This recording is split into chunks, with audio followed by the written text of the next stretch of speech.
Siapa di antara kamu yang pernah merasa pasar itu seperti punya mata CCTV? Begitu jempol kamu menekan tombol buy, grafik seolah langsung jatuh bebas, merah semua, bikin dada sesak, tapi giliran kamu panik dan menekan sell karena takut makin rugi, beberapa menit kemudian harganya justru melesat naik seakan mengejek keputusanmu sendiri. Pengalaman seperti ini bukan kebetulan dan bukan karena pasar benci kamu secara personal, tapi karena kamu masuk ke arena yang tidak kamu pahami aturannya.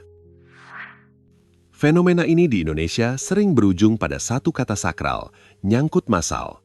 Banyak orang masuk saham atau kripto bukan karena analisa, tapi karena katanya teman, bisikan grup Telegram berbayar, atau influencer yang gemar pamer cuan tanpa pernah memamerkan riwayat ruginya.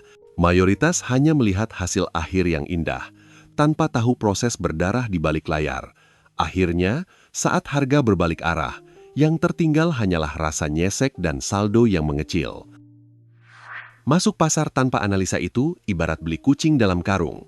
Kamu belanja di pasar malam dengan mata tertutup, berharap dapat barang bagus, padahal yang kamu pegang bisa saja barang ampas dengan harga premium. Kamu tidak tahu kualitasnya, tidak tahu nilainya, dan tidak tahu kenapa kamu harus membeli di harga itu. Dalam kondisi seperti ini, rugi bukan nasib buruk, tapi konsekuensi logis. Disinilah banyak orang salah paham. Mereka mengira analisa teknikal itu ilmu nujum, seolah trader duduk di depan grafik sambil menerawang masa depan. Padahal, analisa teknikal sama sekali bukan soal menebak nasib, tapi soal membaca peluang. Ini adalah ilmu probabilitas, bukan kepastian 100%. Tidak ada metode yang selalu benar, yang ada hanyalah cara meningkatkan kemungkinan kita berada di sisi yang lebih menguntungkan.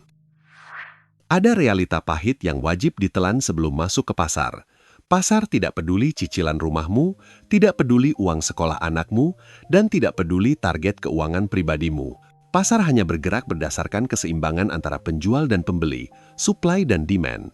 Jika penjual lebih agresif, harga turun. Jika pembeli lebih dominan, harga naik. Sesederhana itu, tanpa empati, tanpa kompromi. Karena itu, trading sejatinya adalah bisnis dagang, bukan kasino. Di kasino, kamu berjudi melawan bandar dengan peluang yang sudah dimiringkan sejak awal. Di trading, kamu berdagang dengan membaca potensi keramaian pasar, mencari tahu di mana pembeli ramai, di mana penjual mulai kelelahan. Kamu tidak melawan pasar, tapi ikut arus logisnya. Tujuan dari pembahasan ini bukan untuk mencetak peramal sakti yang sok jenius, tapi mencetak pedagang yang rasional, pedagang yang tidak baper saat harga turun, tidak euforia saat harga naik, dan selalu punya alasan logis kenapa ia membeli atau menjual di satu titik tertentu. Keputusan dibuat sebelum emosi datang, bukan sesudah panik mengambil alih. Jika selama ini grafik penuh garis dan candlestick terlihat seperti benang kusut yang menakutkan, anggap video ini sebagai titik awal perubahan sudut pandangmu. Pelan-pelan, grafik akan terlihat seperti peta harta karun dengan arah yang bisa dibaca, bukan lagi coretan acak yang bikin stres. Bukan karena pasarnya berubah, tapi karena cara berpikirmu yang naik level. Jika kamu menatap grafik harga, sebenarnya yang kamu lihat bukan sekadar garis naik turun, tapi rekam jejak emosi jutaan manusia. Setiap candlestick adalah hasil pertarungan antara ketamakan dan ketakutan, antara harapan ingin cepat kaya dan kecemasan takut kehilangan uang. Grafik bukan benda mati, ia adalah cermin psikologi massa yang bergerak setiap detik. Bayangkan antrean di warung makan favorit. Ketika antrean panjang dan porsi makanan terbatas, orang rela bayar lebih mahal demi tidak kehabisan, harga pun naik. Sebaliknya, saat warung sepi dan makanan menumpuk, penjual terpaksa menurunkan harga agar dagangan laku. Grafik harga hanya memvisualisasikan antrean ini secara real-time, tanpa drama, tanpa narasi palsu. Inilah alasan kenapa muncul prinsip history repeats itself. Manusia boleh berganti generasi, dari zaman barter sampai era kripto, tapi sifat dasarnya tidak berubah. Serakah saat harga naik, takut saat harga turun. Karena perilaku itu berulang, maka pola pergerakan harga pun ikut berulang. Bukan karena pasarnya sakti, tapi karena manusianya konsisten melakukan kesalahan yang sama. Kesalahan terbesar trader pemula adalah mentalitas menebak.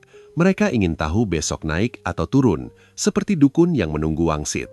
Padahal pendekatan yang benar bukan menebak, melainkan bereaksi. Kita tidak perlu tahu kapan hujan turun, kita cukup melihat langit mendung, lalu menyiapkan payung, pasar memberi sinyal, tugas kita hanya merespons dengan disiplin. Disinilah pentingnya price action. Berita di televisi bisa telat, dipelintir, bahkan sengaja dibuat untuk menggiring opini. Tapi pergerakan harga di layar tidak bisa bohong, karena itu adalah jejak transaksi uang sungguhan. Saat uang besar masuk atau keluar, bekasnya selalu tercatat di grafik, meski tanpa headline sensasional. Banyak pemula terjebak logika terbalik. Mereka membeli saat harga sudah mahal karena semua orang bicara cuan, lalu menjual saat harga sudah murah karena panik membaca berita buruk. Padahal trader rasional berpikir sebaliknya, beli saat harga seperti diskon dan jual saat harga terasa kemahalan. Masalahnya bukan di pasar, tapi di cara otak merespons emosi kolektif. Anggap dirimu seperti supir angkot. Kamu tidak perlu tahu cara merakit mesin, tidak perlu paham rumus fisika rumit. Yang kamu butuhkan hanya tahu kapan menginjak gas, kapan mengerem, dan membaca rambu di jalan. Analisa teknikal bekerja dengan logika yang sama, sederhana, fungsional, dan fokus pada keselamatan modal. Karena itu, prinsip KISS menjadi fondasi penting. Grafik yang bersih dan telanjang seringkali lebih jujur daripada grafik penuh indikator warna-warni. Terlalu banyak alat justru membuat pikiran bising dan ragu mengambil keputusan. Dalam pasar yang sudah cukup ribut, kesederhanaan sering menjadi keunggulan yang tidak disadari banyak orang. Dalam dunia trading ada satu hukum besi yang tidak bisa ditawar. Trend is your friend. Melawan tren itu seperti kencing melawan arah angin, bukan hanya tidak efektif, tapi juga berakhir memalukan. Pasar bisa naik lebih lama dari logika kita, dan bisa turun lebih dalam dari keberanian kita. Tugas trader bukan melawan arah, tapi menyesuaikan posisi dengan aliran yang sedang dominan. Secara sederhana, pasar hanya bergerak dalam 3 kondisi. Pertama, uptrend, jalan menanjak di mana harga cenderung terus naik. Kedua, downtrend, jalan turunan di mana harga makin lama makin rendah. Ketiga, sideways, jalan datar atau macet, harga bergerak di rentang sempit tanpa arah jelas. Kesalahan umum pemula adalah memakai satu strategi untuk semua kondisi, lalu heran kenapa hasilnya berantakan. Uptrend bisa dikenali dengan logika tangga. Setiap kali harga turun, ia berhenti di titik yang lebih tinggi dari sebelumnya, lalu naik mencetak puncak baru. Dalam istilah teknikal ini disebut higher low dan higher high. Selama pola tangga ini terjaga, pasar sedang sehat dan peluang beli jauh lebih masuk akal daripada sibuk menebak kapan puncaknya runtuh. Sebaliknya, downtrend mirip bola yang menggelinding menuruni tangga. Setiap pantulan justru lebih rendah dari pantulan sebelumnya. Banyak pemula tergoda menangkap bola ini karena terlihat murah, padahal yang mereka lakukan adalah mencoba menangkap pisau jatuh dengan tangan kosong. Dalam tren turun, prioritas utama bukan mencari untung, tapi melindungi modal dari kerusakan yang lebih besar. Bayangkan kamu sedang berdiri di peron dan melihat kereta melaju kencang ke Surabaya. Apakah masuk akal kamu berdiri di rel dan mencoba mendorongnya balik ke Jakarta? Tentu tidak. Yang logis adalah menunggu momen aman lalu melompat ke gerbong yang searah. Begitulah cara trader profesional memperlakukan tren, mereka menumpang, bukan menantang. Kesalahan fatal lainnya adalah obsesi menebak pucuk dan dasar. Banyak yang ingin jadi pahlawan dengan membeli di harga terendah dan menjual di harga tertinggi. Padahal, uang paling konsisten justru dihasilkan di badan tren, bagian tengah yang paling tenang dan terukur. Mengejar ekstrem sering berujung stres, salah posisi, dan keputusan emosional. Untuk membantu membaca arah, gunakan tren line sebagai pagar pengaman. Selama harga masih bergerak di atas garis tren naik, koreksi kecil adalah hal wajar, bukan alasan panik. Garis ini membantu kita tetap objektif saat emosi mulai ingin mengambil alih. Bukan untuk meramal masa depan, tapi untuk menjaga disiplin di tengah ketidakpastian. Ingat juga soal skala waktu. Tren besar di time frame harian atau mingguan jauh lebih kuat daripada fluktuasi kecil di menit-menitan. Banyak orang tertipu riak kecil di kolam renang, lalu lupa bahwa ombak laut di belakangnya sedang tenang dan searah. Kesabaran membaca tren besar sering menjadi pembeda antara trader yang bertahan lama dan yang cepat habis. Dalam pergerakan harga, selalu ada 2 area penting yang menjadi arena pertarungan utama, yaitu lantai dan atap. Lantai disebut support, tempat harga sering berhenti jatuh karena pembeli mulai merasa ini sudah murah. Atap disebut resistance, tempat harga sering terhenti naik karena penjual merasa ini sudah cukup mahal. Dua area ini bukan teori rumit, tapi refleksi keputusan manusia yang berulang. Support bisa dibayangkan sebagai lantai rumah. Ketika harga jatuh mendekati area ini, banyak pembeli masuk bersamaan karena merasa sedang dapat harga diskon. Permintaan meningkat, tekanan jual melemah, dan harga cenderung memantul. Itulah sebabnya area support sering menjadi tempat paling logis untuk mencari peluang beli, bukan saat harga sudah tinggi dan ramai dibicarakan. Sebaliknya, resistance adalah atap rumah. Saat harga naik mendekati area ini, banyak orang mulai merasa cuannya sudah cukup lalu berlomba menjual. Penawaran membanjir, pembeli mulai ragu, dan harga sulit menembus ke atas. Disinilah banyak trader berpengalaman memilih mengamankan profit, bukan menambah posisi dengan emosi serakah. Bayangkan sebuah bola kasti dilempar ke dalam ruangan tertutup. Bola itu akan memantul antara lantai dan atap. Tugas kita bukan mengejar bola saat sudah mentok di atap, tapi bersiap saat bola mendekati lantai. Logika ini sederhana, tapi sering diabaikan karena emosi ingin cepat cuan dan takut ketinggalan peluang. Ada satu faktor psikologis kuat yang membuat support dan resistance semakin valid, yaitu angka bulat. Manusia secara alami menyukai angka cantik seperti 1.000, 10.000, atau 50.000. Di angka inilah biasanya antrian order menumpuk, menciptakan tembok alami yang sulit ditembus tanpa dorongan besar. Pasar bergerak bukan hanya oleh logika, tapi juga kebiasaan kolektif. Konsep penting lainnya adalah role reversal. Ketika atap berhasil ditembus dengan kuat, kita seolah naik ke lantai 2. Atap lama yang dulu menahan harga, kini berubah fungsi menjadi lantai baru yang menopang. Banyak peluang terbaik justru muncul saat harga kembali menguji area ini, bukan saat euforia pertama kali terjadi. Penting untuk diingat bahwa support dan resistance adalah area, bukan garis tipis. Anggap saja seperti kasur empuk, bukan lantai keramik.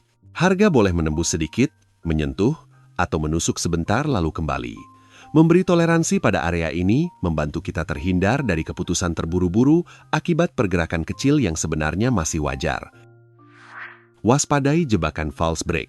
Terkadang harga terlihat menembus atap, membuat banyak orang FOMO membeli, lalu tiba-tiba balik arah dan jatuh lebih dalam.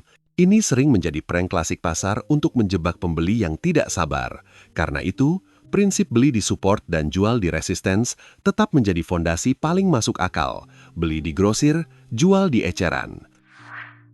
Dalam membaca pasar, harga seringkali bisa dibuat seolah-olah bergerak ke arah tertentu, tapi volume adalah detektor kebohongan yang paling jujur. Harga bisa naik atau turun karena dorongan sesaat, tapi tanpa dukungan transaksi yang kuat, pergerakan itu rapuh. Volume menunjukkan seberapa serius pelaku pasar mempertaruhkan uangnya, bukan sekadar niat atau rumor. Bayangkan volume seperti bensin pada mobil. Harga bisa saja naik tinggi, tapi jika volumenya kecil, itu ibarat mobil dipaksa ngebut di tanjakan dengan tangki hampir kosong. Secara visual terlihat kuat, tapi secara logika tidak berkelanjutan. Cepat atau lambat, tenaga habis dan arah berbalik. Volume membantu kita menilai apakah pergerakan itu punya tenaga nyata atau hanya ilusi. Konfirmasi paling penting dari volume adalah saat terjadi breakout. Jika harga menembus resistance tapi volume ikut melonjak signifikan, itu tanda pemain besar ikut masuk dan pergerakan punya peluang berlanjut. Sebaliknya, breakout tanpa volume sering berakhir sebagai jebakan, membuat pembeli terlambat terperangkap di harga mahal. Selain volume, candlestick memberi kita cerita detail tentang pertarungan harga dalam satu periode waktu. Candlestick dengan ekor panjang di bawah menunjukkan penolakan kuat terhadap harga murah. Artinya penjual sempat menekan, tapi pembeli datang melawan dan mengambil alih. Pola seperti ini sering menjadi sinyal awal perubahan arah, terutama jika muncul di area support penting. Candlestick dengan badan tebal juga menyimpan pesan penting. Lilin hijau besar yang menelan lilin merah sebelumnya menunjukkan dominasi penuh pembeli dalam periode tersebut. Ini bukan sekadar naik, tapi naik dengan keyakinan. Momentum seperti ini sering menandakan pasar sedang punya tenaga, bukan bergerak karena kebetulan. Namun, tidak semua kenaikan layak dikejar. Waspadai kondisi divergence saat harga mencetak puncak baru, tapi volume justru melemah. Ini ibarat atlet yang terus dipaksa sprint, padahal napasnya sudah tersengal. Secara visual masih maju, tapi secara tenaga sudah menurun. Divergence adalah lampu kuning, bukan perintah jual, tapi sinyal untuk lebih waspada. Kesalahan umum pemula adalah terlalu sering zoom in ke time frame kecil. Grafik 1 menitan penuh noise dan sinyal palsu yang bikin jantung berdebar tanpa alasan. Untuk keputusan penting, time frame besar seperti 4 jam atau harian jauh lebih bisa dipercaya karena mencerminkan keputusan pelaku pasar yang lebih serius dan terencana. Indikator seperti RSI, MACD, atau moving average sebaiknya diperlakukan sebagai asisten, bukan bos. Terlalu banyak indikator justru membuat bingung dan ragu bertindak. Gunakan maksimal 2 alat bantu agar pikiran tetap jernih dan terhindar dari penyakit klasik trader, analisis paralisis, terlalu banyak analisa tapi tidak pernah eksekusi. Setelah memahami arah tren dan area penting, tahap berikutnya adalah eksekusi. Disinilah banyak orang gagal, bukan karena analisanya salah, tapi karena tidak sabar menunggu momen yang tepat. Strategi pertama adalah buy on weakness, pendekatan kaum sabar. Saat tren naik, kita tidak mengejar harga, tapi menunggu koreksi wajar hingga mendekati area support, lalu masuk setelah muncul tanda pantulan yang jelas. Strategi kedua adalah buy on breakout, pendekatan kaum agresif. Kita menunggu harga menembus resistance dengan dorongan volume besar, namun disiplin tetap dibutuhkan. Masuk paling aman justru bukan saat tembus pertama kali, tapi saat harga kembali menguji area yang ditembus tadi. Retest ini memberi konfirmasi bahwa pasar benar-benar siap bergerak ke level berikutnya. Anggap trading seperti makan ikan. Jangan serakah ingin memakan dari kepala sampai ekor. Bagian paling aman dan bernilai adalah daging di tengah. Biarkan orang lain mengejar pucuk atau nekat membeli di dasar. Fokus kita adalah bagian yang logis, terukur, dan tidak menguras emosi. Konsistensi lebih penting daripada sensasi. Sebelum menekan tombol beli, tentukan lebih dulu titik ikhlas atau stop loss. Ini bukan tanda pesimis, tapi bentuk tanggung jawab. Berapa rupiah yang siap kamu relakan jika pasar tidak sesuai rencana? Stop loss ditentukan saat pikiran masih dingin, bukan saat harga sudah bergerak dan emosi mulai mendominasi. Perhatikan rasio risk dan reward. Jangan pernah mempertaruhkan 1 juta rupiah untuk mengejar 100.000. Itu bukan strategi, tapi kebodohan matematis. Trader yang waras minimal mencari rasio 1:2 bahkan lebih. Dengan rasio ini, kita tidak perlu selalu benar, cukup konsisten agar hasil jangka panjang tetap positif. Soal kapan menjual, buang jauh-jauh logika perasaan. Jangan jual hanya karena merasa sudah cukup atau takut harga turun. Ambil untung di area resistance berikutnya atau saat struktur tren mulai rusak. Pasar memberi sinyal objektif. Tugas kita hanya mengikuti aturan yang sudah ditetapkan sejak awal. Disiplin juga berarti berani tidak melakukan apa-apa. Jika setup belum muncul, jangan memaksa masuk. Overtrading adalah musuh yang sering datang dengan wajah kesempatan. Ingat, tidak punya posisi adalah posisi yang sah. Menunggu dengan sabar seringkali lebih menguntungkan daripada masuk tanpa rencana. Terakhir, hindari FOMO. Jika harga sudah terbang tinggi dan kamu baru sadar, relakan saja. Kereta pasar tidak hanya lewat sekali. Memaksa mengejar pergerakan yang sudah jauh sering berakhir dengan masuk di harga terburuk. Lebih baik ketinggalan peluang daripada kehilangan modal. Sebagus apapun analisa teknikal yang kamu kuasai, semuanya akan runtuh jika mentalmu masih seperti penjudi slot yang berharap keberuntungan instan. Pasar tidak menghargai niat baik atau kerja keras sesaat. Pasar hanya menghargai disiplin, konsistensi, dan kemampuan mengendalikan diri. Banyak orang gagal bukan karena tidak pintar, tapi karena tidak sabar. Musuh terbesarmu di trading bukanlah bandar, bukan market maker, dan bukan konspirasi gelap yang sering dibayangkan. Musuh terbesarmu adalah jempol tanganmu sendiri yang gatal ingin klik, serta emosi yang naik turun mengikuti warna grafik. Saat emosi memegang kendali, logika akan keluar dari ruangan tanpa pamit. Salah satu jebakan mental paling mematikan adalah revenge trading. Setelah rugi, ego terluka dan ingin segera membalas keadaan. Modal dilipat gandakan, aturan dilanggar, dan keputusan diambil dengan emosi panas. Ini bukan strategi, tapi jalan tol menuju kehancuran akun. Pasar tidak pernah takut pada trader yang marah. Karena itu, pahami perbedaan uang dingin dan uang panas. Trading dengan uang yang seharusnya untuk kebutuhan hidup akan memberi tekanan mental berlebih. Setiap tik terasa menyiksa, setiap koreksi terasa ancaman. Dalam kondisi seperti ini, analisa sebaik apapun akan bias. Pasar harus dihadapi dengan pikiran tenang, bukan dengan rasa takut.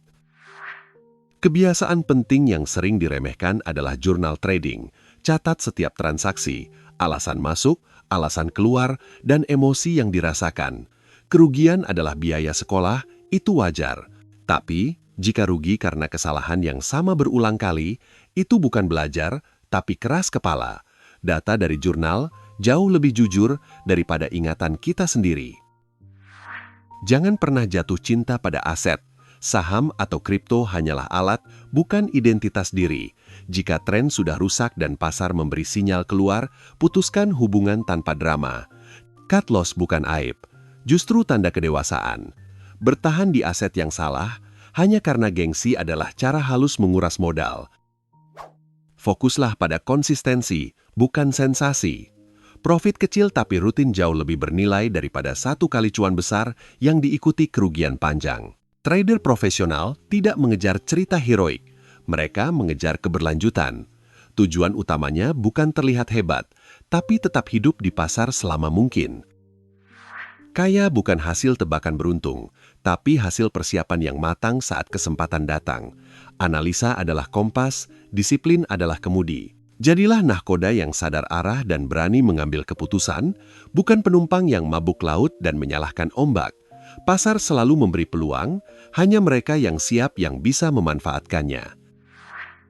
Kalau sejauh ini pembahasan ini terasa membuka sudut pandang baru, anggap itu sebagai sinyal bahwa kamu sedang naik level, bukan karena pasarnya berubah, tapi karena cara berpikirmu yang mulai lebih jernih. Channel Kunci Kaya memang tidak menjanjikan jalan pintas, tapi menawarkan fondasi agar kamu tidak mudah tersesat.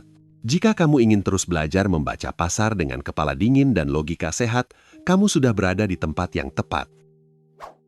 Agar tidak ketinggalan pembahasan lanjutan tentang cara berpikir finansial yang rasional dan membumi, pastikan kamu tetap terhubung dengan channel ini. Cukup dukung dengan cara sederhana, karena setiap dukungan kecil membantu misi menyebarkan literasi yang waras, bukan sensasi kosong. Ingat, kunci kaya bukan di seberapa cepat, tapi di seberapa konsisten kamu menyiapkan diri.